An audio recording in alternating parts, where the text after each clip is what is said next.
le bendiga a todos nuestros hermanos de la iglesia Altos de Sion. De verdad que es un placer tenerlos nuevamente aquí con nosotros y también a todas las personas que nos siguen a través de las redes sociales en Escuela Bíblica Virtual.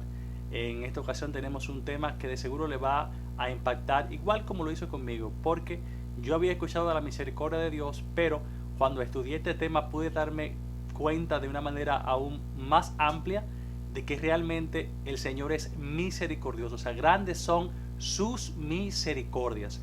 Y yo creo que vamos a aprender bastante de este tema, del testimonio y ministerio del profeta Jonás, quien tuvo que dar un mensaje evangelístico a una ciudad que, bueno, realmente era una ciudad muy pecaminosa. Así que vamos a empezar con una introducción para que podamos ver en qué posición estaba el profeta Jonás, a quién le tocó evangelizar, cuál fue la reacción y qué podemos aprender de esta lección. Así que iniciemos con nuestra lección de hoy en el capítulo 18. Lo que estamos viendo acá es un mapa que ya antes habíamos utilizado en una lección anterior. Esto es el reino del norte o reino de Israel, y esta parte que está acá es el reino de Judá o reino del sur. Aquí arriba estamos viendo el imperio asirio, y aquí debajo estamos viendo el reino arameo de Damasco, donde estaba Siria, un pueblo que siempre estuvo en guerra con el pueblo de Dios.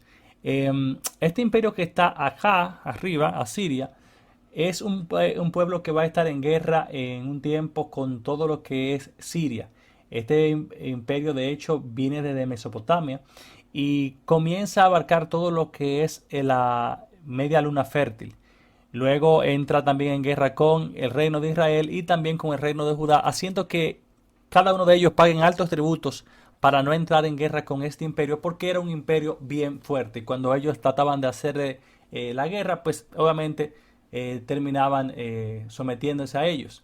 Entonces este imperio era un imperio con bastante terror, y más luego, aunque no va a tener que ver con el capítulo que vamos a tratar ahora, que es con el libro de Jonás, este imperio de Asiria vino desde muy lejos para llevarse al pueblo de Israel y tomarlos cautivos para dirigirlos nuevamente a sus tierras. Esto ya había sido profetizado por Dios y es algo que vemos cumplirse cerca del año 700. Aquí también vemos a Babilonia, que de hecho estaban ahí bien cerquita una de la otra. Babilonia y Asiria siempre estaban compartiendo como un espacio y vivían en una guerra constante. En un momento Asiria conquistaba Babilonia, Babilonia se rebelaba y Babilonia conquistaba parte de Asiria y duró así durante muchísimo tiempo. Entonces aquí vemos que Babilonia también llega hasta Jerusalén, la toma cautiva y lleva a sus jóvenes de la élite hacia su ciudad. Ahí recuerden la historia del profeta Daniel, que fue uno de esos jóvenes que llegó ahí. Y bueno, aunque Jonás no toca eso, esto está muy próximo a acontecer en el momento en que el profeta Jonás comienza a ministrar, según los principales historiadores. Vamos a aprender entonces sobre este imperio, el imperio asiria. ¿Por qué eran tan temidos? Bueno, esta gente desarrollaron muchas armas de guerra, principalmente lo que era el caballo y el arco. Ellos lograron desarrollar esta técnica, una técnica que en un principio venía de dos caballos, donde uno de los jinetes tenía el arco, como vemos acá, y otro llevaba un escudo. Luego entonces las cosas cambiaron y los jinetes llevaban el arco y conducían el caballo a la misma vez. Una cosa impresionante. Entonces esta gente creía mucho en la fuerza de los caballos. Aquí estamos viendo cómo los caballos están pasándole por encima a esos guerreros con los cuales se enfrentaban. Y en este caso aquí podemos ver cómo este cuerpo inclusive está decapitado. Así que el imperio asirio se afianzó mucho en los carruajes, modificó los carros inclusive de Egipto, que eran de 4 ruedas, y lo fue evolucionando a algo mucho más poderoso.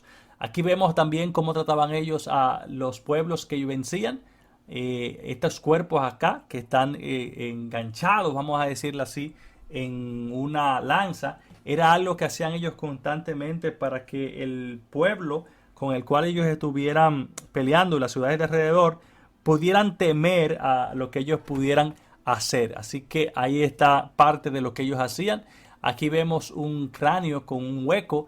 Esto también nos deja ver que este pueblo fracturaba los cráneos de aquellas personas que vencían, inclusive lo hacían cuando estaban vivos, ¿eh? No era como que murieron y vamos a fracturarlos, sino eran castigos que ellos le imponían. Por ejemplo, acá vemos cómo este personaje está dando golpes en la cabeza de este otro hombre que está derribado. Y también podemos ver algo más, y es que ellos literalmente tomaban la persona, la desnudaban. Aquí están unas estacas que están en el piso. Lo desnudaban y vemos a este personaje con un cuchillo. Ellos retiraban la piel de la persona aún estando viva. Iban quitando toda esa piel, o sea, lo van despellejando vivo. Y aquí está también en la parte de la cabeza, en el cuello, cómo iban quitando toda esa piel. Era algo horroroso. O sea, realmente ellos trataban de imponer el terror a todos los sitios que llegaban, y tenían este tipo de tortura para que las personas realmente entendieran que no debían meterse con ellos, porque si perdían iban a recibir una tortura inmensa. Aquí estamos viendo una imagen que nos deja ver cómo se trataron a los soldados judíos. Vemos que este soldado está agarrado de los pies y los están lanzando al vacío para que cuando cayeran, pues todas sus entrañas quedaran esparcidas y la gente pudiera ver eso y llenarse de terror. Así que esto era parte de lo que hacía el imperio asirio, un imperio que realmente dominó con muchísimo terror físico y verbal. Recuerden que al rey, inclusive Sennacherib, ellos le dijeron en la propia lengua del pueblo que si no se entregaban, no importaba el dios que ellos sirvieran, ellos iban a comer su propio estiércol y que iban a sufrir el mismo caso que habían tenido todos los reinos antes que el de Judá. Pero vimos lo que Dios pudo hacer en ese caso, porque una vez que la gente entra en plena guerra con Dios, entonces ahí las cosas cambian. Así que vamos a tratar un tiempo antes de que este imperio pudiera conquistar lo que es el reino de Israel. Veremos lo que el profeta Jonás tuvo que hacer. Capítulo 18. Misericordia sin límites. Pensamiento central. El amor y la misericordia de Dios no se limita únicamente a los buenos. Texto áureo. Y vio Dios lo que hicieron, que se convirtieron de su mal camino, y se arrepintió del mal que había dicho que les haría, y no lo hizo. Objetivos para esta clase: comprobar que Dios es misericordioso en gran manera, considerar que por su gran amor Él no quiere que nadie se pierda, responsabilizarse por anunciar las buenas nuevas a los perdidos. Primer capítulo. Dios brinda nuevas oportunidades. Punto A. Dios da una oportunidad a los perdidos. Base bíblica: Jonás capítulo 3 versículo 4 y 5. Y comenzó Jonás a entrar por la ciudad camino de un día, y predicaba diciendo: de aquí a 40 días Nínive será destruida. Y los hombres de Nínive creyeron a Dios y proclamaron ayuno, y se vistieron de cilicio desde el mayor hasta el menor de ellos. Bien, cuando uno habla del profeta Jonás, lo primero que le llega a la mente es una persona rebelde, porque es la historia clásica de una persona que Dios le envía a dar un mensaje a una ciudad, y él lo que decide hacer de primera mano es ir al lado contrario. Me mandan a la derecha, me voy hacia la izquierda. Cuando uno comienza a razonar por qué probablemente Jonás hizo algo como eso, uno pudiera pensar en, bueno, iba a ir a una ciudad que estaba llena de maldad. Era una ciudad que quedaba bastante lejos para llegar allá, aunque él decide ir a un sitio que quizás era más lejos de donde Dios lo había mandado. Pero él de seguro que tenía que tener razones como la que podemos tener cada uno de nosotros una vez que Dios nos envía a hacer algo. Siempre existirán razones humanas para uno oponerse a hacer alguna acción que no viene de nuestra voluntad, sino que viene de la voluntad de otra persona, en este caso Dios. El profeta Jonás se vio quizás cegado por sus propios conceptos y entendía que no era lo mejor ir para allá. Y bueno, él va a una dirección contraria, pero vemos cómo Dios toma el control y hace que en el barco en que él bueno, pues luego de haberse formado una tormenta, los pescadores decidieran ver sobre quién echarían suerte, porque entendían que alguien que estaba en ese lugar había provocado a los dioses y que por eso la tormenta. Increíblemente, la suerte cae sobre Jonás. Él es lanzado al mar y una vez que está en el mar, pues un pez grande lo traga, y entonces ahí comienza la travesía de Jonás. Jonás siempre será recordado por eso, pero yo creo que hay muchas cosas por las cuales tenemos que recordar a Jonás, y creo que esta lección va a ser una lección muy importante para que cambiemos el concepto de lo que recordamos cada vez que pensemos en Jonás. Vamos al punto B. Dios da una nueva oportunidad a su profeta. Base bíblica, Jonás capítulo 3, versículo 6. Y llegó la noticia hasta el rey de Nínive, y se levantó de su silla, se despojó de su vestido, y se cubrió de cilicio, y se sentó sobre ceniza. Y si hablamos de segundas oportunidades, empecemos con el mismo profeta. Vemos que él se rebela contra Dios. En vez de ir a Nínive, va hacia otra ciudad. Luego que los pescadores lo echan al mar, un pez grande lo traga, y entonces desde el vientre él hace una oración, Dios lo perdona, y entonces el pez lo escupe de nuevo en tierra. De seguro que Jonás tenía motivos para no ir a Nínive. Nínive era una ciudad malvada, llena de muchísimos criminales que habían hecho inclusive daño a su propia tierra. Y de seguro que Jonás no estaba interesado en que esa gente recibieran el perdón, porque el mensaje de Jonás daba una brecha que si ellos se arrepentían, entonces Dios pudiera tener misericordia. Y vemos que Dios tiene de primera misericordia con él mismo. ¿Y cuántas veces hemos visto que Dios tiene misericordia con otras personas? Imaginémonos, por ejemplo, al apóstol Pedro, una persona que negó al Señor con juramentos y maldiciones. O sea, decía, no soy yo, no lo conozco, no tengo nada que ver con ese Señor. Y no solamente lo negó una vez, sino que 3 veces lo negó.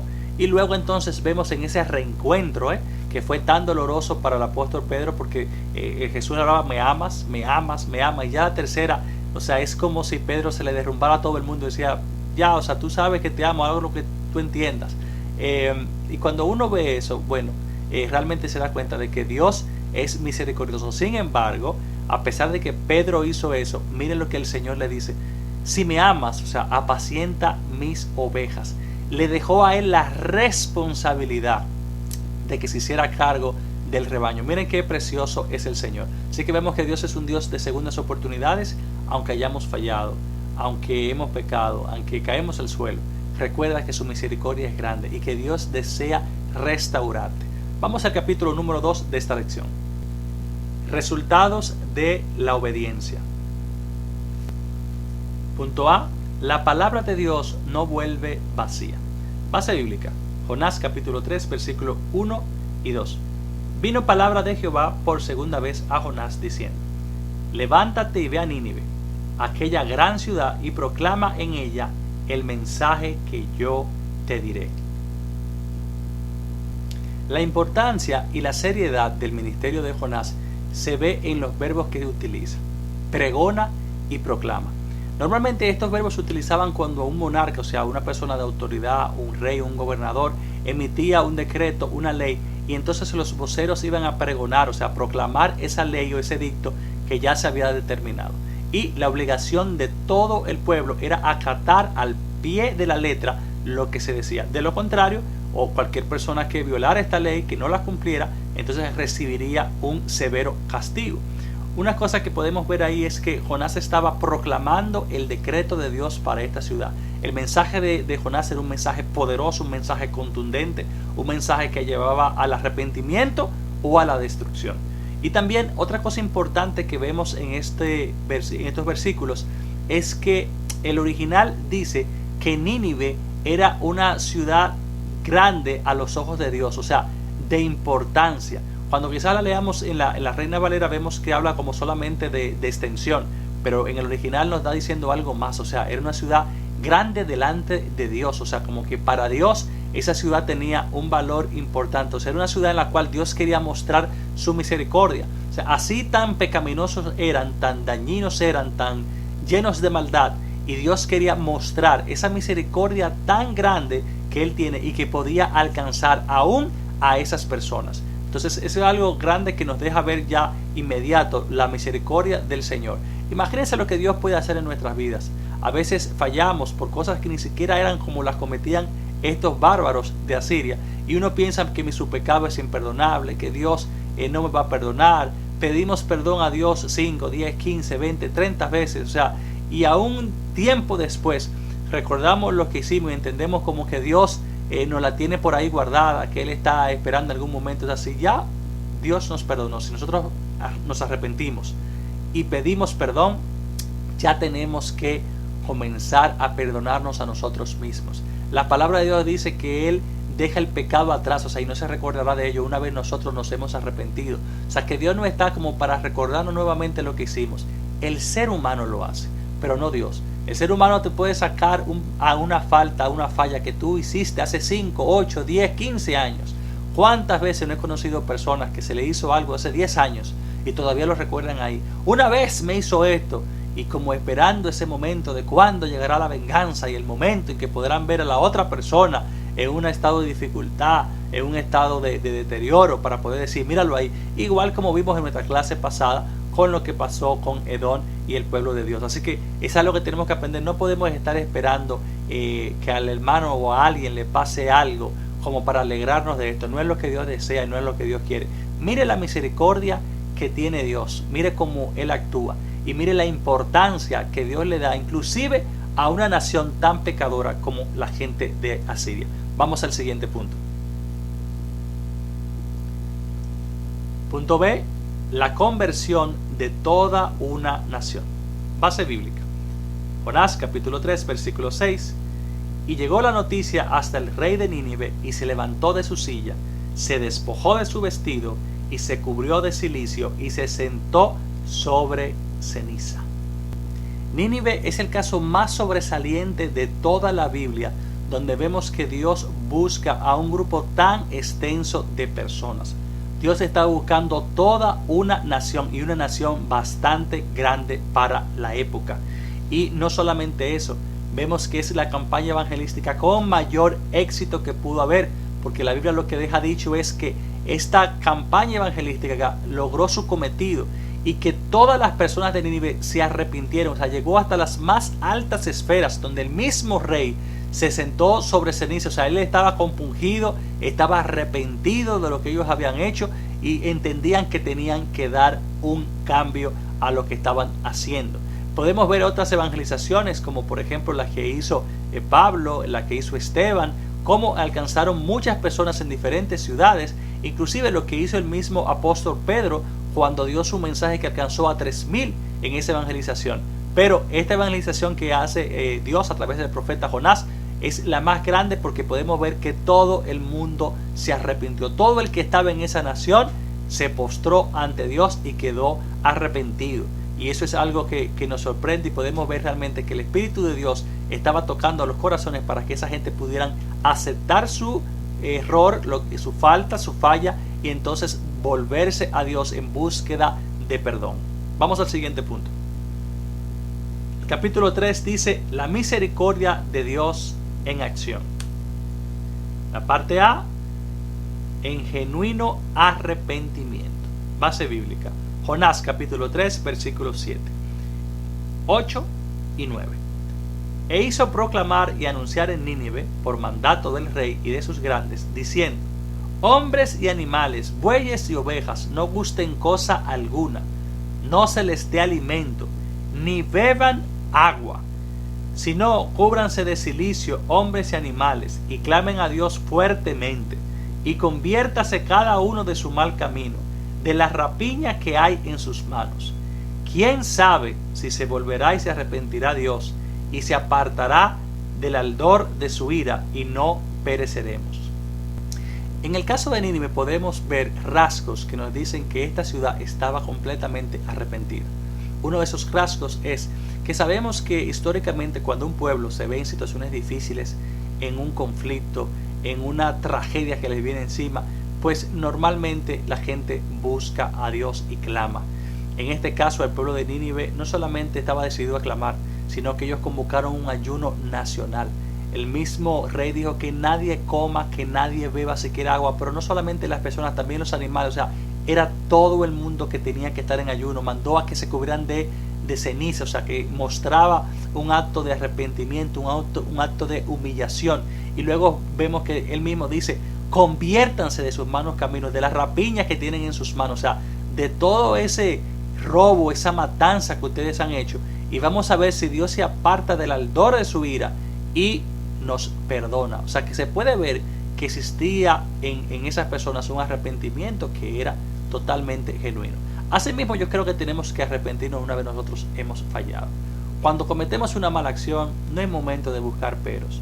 No es momento de decirle a Dios: bueno, pero tú sabes que pasó aquello, pasó lo otro, quizás yo tenía que hacer esto. Si hemos fallado, lo mejor que podemos hacer es ir ante la presencia del Señor con un corazón humilde, un corazón humillado, un corazón que está dispuesto a aceptar la decisión de Dios, un corazón que está reconociendo la grandeza, la voluntad de Dios que está por encima de todas las cosas, y poder decirle a Él: perdóname. O sea, vengo arrepentido, entiendo lo mal que he hecho. Y una cosa importante es poder reconocer lo que hemos hecho mal. Si no reconocemos lo que hemos hecho mal, de nada sirve, porque Dios no está buscando que de nuestros labios salgan palabras como perdóname, me arrepiento, o que nos cubramos de ceniza, o que nos tiremos al suelo. No es lo que Dios está buscando. Lo que Dios está buscando es que nuestro corazón, nuestra mente, pueda reconocer claramente en qué hemos fallado y sentirnos arrepentidos de lo que hemos hecho, porque entonces eso da lugar a que inicie el cambio de transformación en nuestras vidas. O sea, si no nos arrepentimos, de nada sirve. Tenemos que ser transformados, y eso inicia, el primer paso es cuando podemos reconocer que lo hemos hecho mal. En toda acción y toda mala conducta, cuando la reconocemos, ya estamos en el primer paso. Hemos reconocido que teníamos algo mal, entonces ahí comenzamos a cambiar poco a poco en un proceso esas cosas que hacemos mal. No es que tenemos una excusa para decir: bueno, yo entiendo que tengo esto mal, en un momento lo haré, otro momento lo haré. No, hay que estar decidido, como ya hemos hablado, o sea, de una manera radical a cambiar aquello mal que estamos haciendo o que hemos hecho. Vamos a la parte B. Un perdón total e inmerecido. Base bíblica, Jonás capítulo 3, versículo 10. Y vio a Dios lo que hicieron, que se convirtieron de su mal camino, y se arrepintió del mal que había dicho que les haría, y no lo hizo. Una de las más grandes afirmaciones de la Biblia es que expresa que Dios no es un Dios que está buscando al hombre como para castigarlo. Dios no está buscando al pecador para hundirlo más, sino por el contrario, Dios está buscando al pecador para poder levantarlo, no para condenarlo, sino para salvarlo. Y esto es lo que vemos acá, que Dios se muestra misericordioso y que desea, y es su voluntad, que todo hombre que esté en pecado sea salvo. Ahora bien, tenemos que tener algo en cuenta. No podemos estar pensando de que vamos a fallar, vamos a pedirle perdón a Dios y nuevamente vamos a pecar. Esa no es la idea. Porque Dios entonces lo que hace es que ve que estamos tomando el perdón y el sacrificio del Señor Jesucristo como si fuera un relajo. Y en verdad no es así. Es algo muy serio. Una vez nosotros reconocemos que hemos hecho algo mal, podemos conseguir el perdón de Dios si nos arrepentimos y decididamente, de una forma radical, entendemos que tenemos que cambiar y no fallar. Y que si fallamos, lo hacemos de una manera, involuntaria, tratando de no hacerlo. Y entonces, en caso de que suceda, tenemos nuevamente que arrepentirnos. Pero si lo hacemos deliberadamente y a forma de relajo, como si realmente yo pudiera ir ante Dios cuantas veces sea por el mismo acto y decirle: bueno, perdóname, porque con el mero hecho de yo decir ya las palabras de perdón, ahí estoy perdonado, eso realmente no tiene ningún efecto ante Dios. Así que tenemos que ser serios en cuanto a esto y tratar de cambiar las malas conductas, las acciones pecaminosas que podemos cometer, para que Dios tenga misericordia de nosotros. Para cerrar, entonces, quiero decirle que verdaderamente esta lección nos muestra que Dios tiene misericordia más allá de lo que nosotros podemos pensar. Viendo una ciudad como Asiria, una ciudad llena de pecado, y fíjese que el profeta que fue enviado allá ni siquiera quería ir. ¿Y por qué? Porque Jonás tenía el pensamiento y decía: si yo voy a Asiria, esta gente que son tan malas, gente asesina, que han venido inclusive a nuestras tierras, que han puesto tributo sobre ellos, que hemos visto lo que ellos son capaces de hacer, imagínate que yo vaya y que entonces Dios tenga misericordia de esas personas. Cuando yo analizo esta parte, digo, es increíble la conexión tan profunda que tenía Jonás, que él mismo conocía lo que Dios podía hacer. Y yo creo que, como dice la palabra, como tú crees te será hecho, porque inclusive cuando Jonás estuvo en el vientre del pez, él mismo oró entendiendo de que Dios es tan misericordioso que aún yo habiéndole fallado, yéndome hacia el otro lado, Él puede tener misericordia de mí. Y así mismo fue, Dios tuvo misericordia de él. Así que vamos a centrarnos en esa misericordia de Dios, vamos a aferrarnos a ella y vamos a buscar cada día que Dios nos transforme. En lo que fallamos, decirle a Dios que nos dé fuerza, que nos dé la voluntad para poder vencerlo, para no caer de nuevo en el pecado y poder ser cada día más gratos al Señor. Así que recuerda, si Dios tuvo misericordia a los asirios, puede tener misericordia de nosotros también, pero aún más, nosotros también tenemos que tener misericordia, porque asimismo como medimos, seremos medidos. Si queremos que Dios tenga gran misericordia con nosotros, debemos de tener también gran misericordia para con los demás. Recuerda que cada quien tiene debilidades y traumas con lo que carga y que tiene que también luchar con sus propias debilidades en toda una vida. Así que vamos a ser misericordiosos, vamos a mostrar el amor de Dios para que asimismo Dios tenga misericordia con nosotros y muestre su amor y su perdón. Dios te bendiga, gracias por estar nuevamente en una clase de Escuela Bíblica Virtual. Nos vemos en la próxima.